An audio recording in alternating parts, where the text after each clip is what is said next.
crush grapes, you crush life.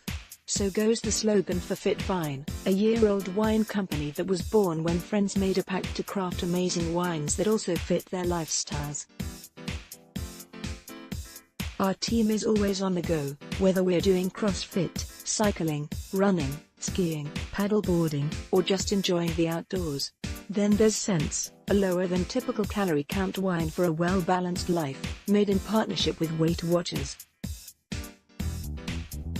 It's similar to low-calorie Skinny Girl wines, whose website trumpets, at just 100 calories per serving, you can give yourself permission to enjoy a palate-pleasing Pinot. The subtext here?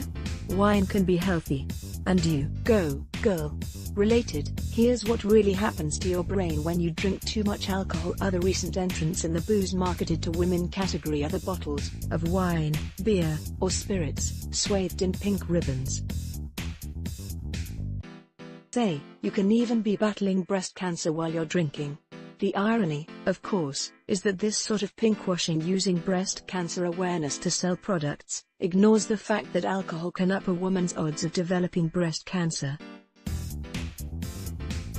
It is clearly and well known that alcohol consumption increases the risk of breast cancer in women, says Yi-Kyung Park, SCD, Associate Professor of Surgery at the Washington University School of Medicine in St.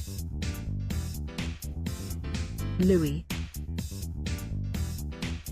Park studies cancer almost exclusively in her work and has noticed that the link between cancer and alcohol is not widely understood, in part because of the studies that emerged about the possible heart benefits of red wine. Though enophiles glommed onto that news, those benefits are now also up for grabs. Maybe they heard that moderate drinking may be good for their heart. But more recent studies show that heavy drinking does increase heart disease risk, she says. It's now debatable.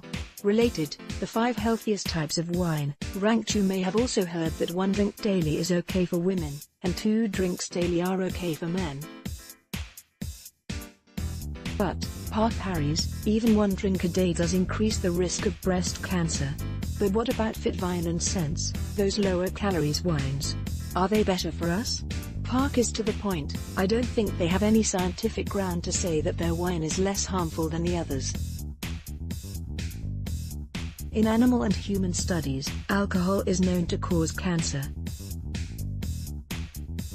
Low carbohydrates doesn't mean these wines have low content of alcohol.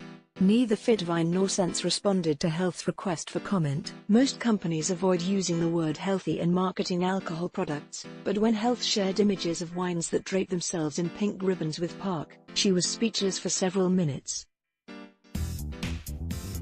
At last, she said, "First of all, I'm not that much of a wine drinker, so I wasn't aware of what was going on.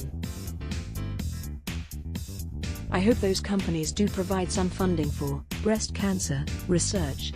Many of them do, typically in modest amounts, such as 5 cents per can of beer. Regardless," says Park, "it does give the wrong impression. Nowadays, there are so many women who are breast cancer survivors and we don't know the effect of alcohol on breast cancer survivors. If breast cancer survivors see this kind of bottle, I'm afraid they may get the wrong sort of message." To get our top stories delivered to your inbox, sign up for the Healthy Living newsletter. How about men? Do they get off scot-free when it comes to booze?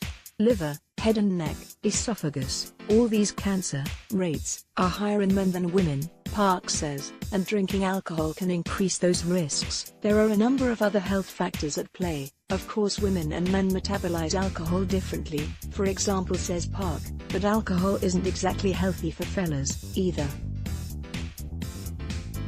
If you'd like to take a real crack at upgrading your health, consider leaving the hot pink beribboned bottle stopper on eBay, and take a hard look instead at your alcohol consumption habits. As Park explains, when it comes to cancer, those drinking more for longer periods have higher risks. Alex Van Buren, follow her on Instagram and Twitter at Alex Van Buren, is a Brooklyn-based writer, editor, and content strategist who has written for The Washington Post, Bon Appetit, Travel Plus Leisure, New York Magazine, Condé Nast Traveler, and Epicurious.